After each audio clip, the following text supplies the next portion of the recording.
মদিনার রাষ্ট্র যুদ্ধ করে প্রতিষ্ঠা হয় নাই। আব্দুল্লাহ জাহাঙ্গীর রহমতুল্লাহ আলাইহি প্রায় বলতেন এটা, মদিনা রাষ্ট্রটা যুদ্ধের দিয়ে প্রতিষ্ঠা হয়নি, মদিনা রাষ্ট্র কি দিয়ে প্রতিষ্ঠা হয়েছে? ঈমান এবং আমল। সে তাওহীদের জন্য তিনি 10টা বছর কাটিয়েছেন, আর কোনো ফরজ ছিল না। এই তাওহীদের আকীদা, এটার জন্য ঈমানের আকীদা তাওহীদ, এর জন্য আল্লাহ রাসূল সাল্লাল্লাহু আলাইহি ওয়াসাল্লাম কয়টা বছর প্রচার করেছেন? 10টা বছর শুধু এতে কাটিয়েছেন।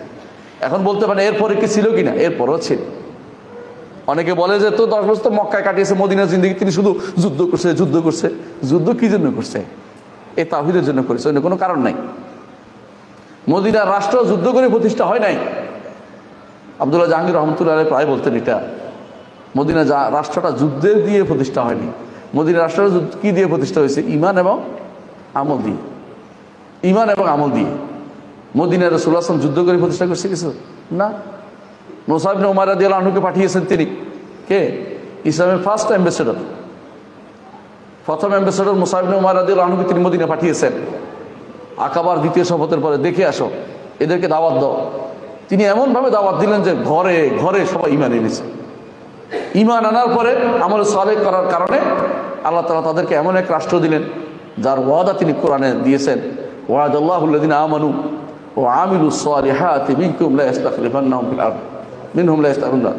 তোমাদের মধ্যে ঈমান আমল সালেহ করলে আল্লাহ তাদেরকে জমিনের বুকে প্রতিষ্ঠিত করবেন। ঈমান প্রথম শর্ত ভাই। ঈমান যার নাই, জিহাদ করেও মরে তার লাভ নাই, কারণ ঈমান তো তার নাই। এই কথাটা প্রথম দরকার।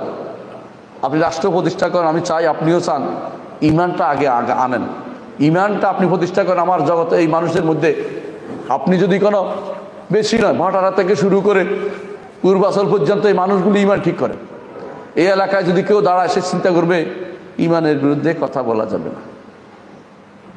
মাথায় একটা টুপি মাথা দিয়ে আসতে হবে, হুজুর এগুলির বিরুদ্ধে, এগুলি তো বরবাদ, এই লোকগুলি আগে কেটা বরবাদ করে গেছে, নিশ্চয়ই অমুক সাহেব এই কামটা করে গেছে, আমি এখন আর যেমনি ইচ্ছে এমনি ঢুকতে পারতেছি না।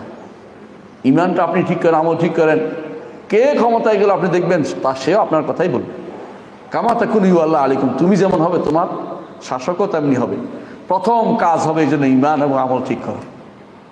এটা রাসূলুল্লাহ সাল্লাল্লাহু আলাইহি ওয়াসাল্লাম করেছেন। জীবনের শেষ মুহূর্তে তিনি পাঠিয়েছেন, তিনি জীবনের শেষ মুহূর্তে পাঠিয়েছেন কাকে? মুআয ইবনে জাবাল রাদিয়াল্লাহু আনহুকে। কোথায় পাঠিয়েছেন? ইয়েমেনে। সেখানে তাকে বলেছেন আউয়ালু মা তাদউ ইলাইহি শাহাদাতু আল্লা ইলাহা ইল্লাল্লাহ। প্রথম যে আহ্বান করবে সেটা হচ্ছে লা ইলাহা ইল্লাল্লাহর আহ্বান, তাওহীদের আহ্বান, ঈমানের আহ্বান, আকীদার আহ্বান প্রথম থাকবে।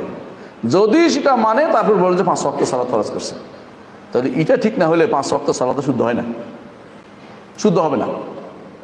তারপর তিনি বলেছেন এই আকীদার জন্য, তারপর বলছি আমরা যে আকীদার জন্য যুদ্ধ অনুমোদন করেছেন। আকীদা সহিহ না হলে কোনো আমল গ্রহণযোগ্য হবে না।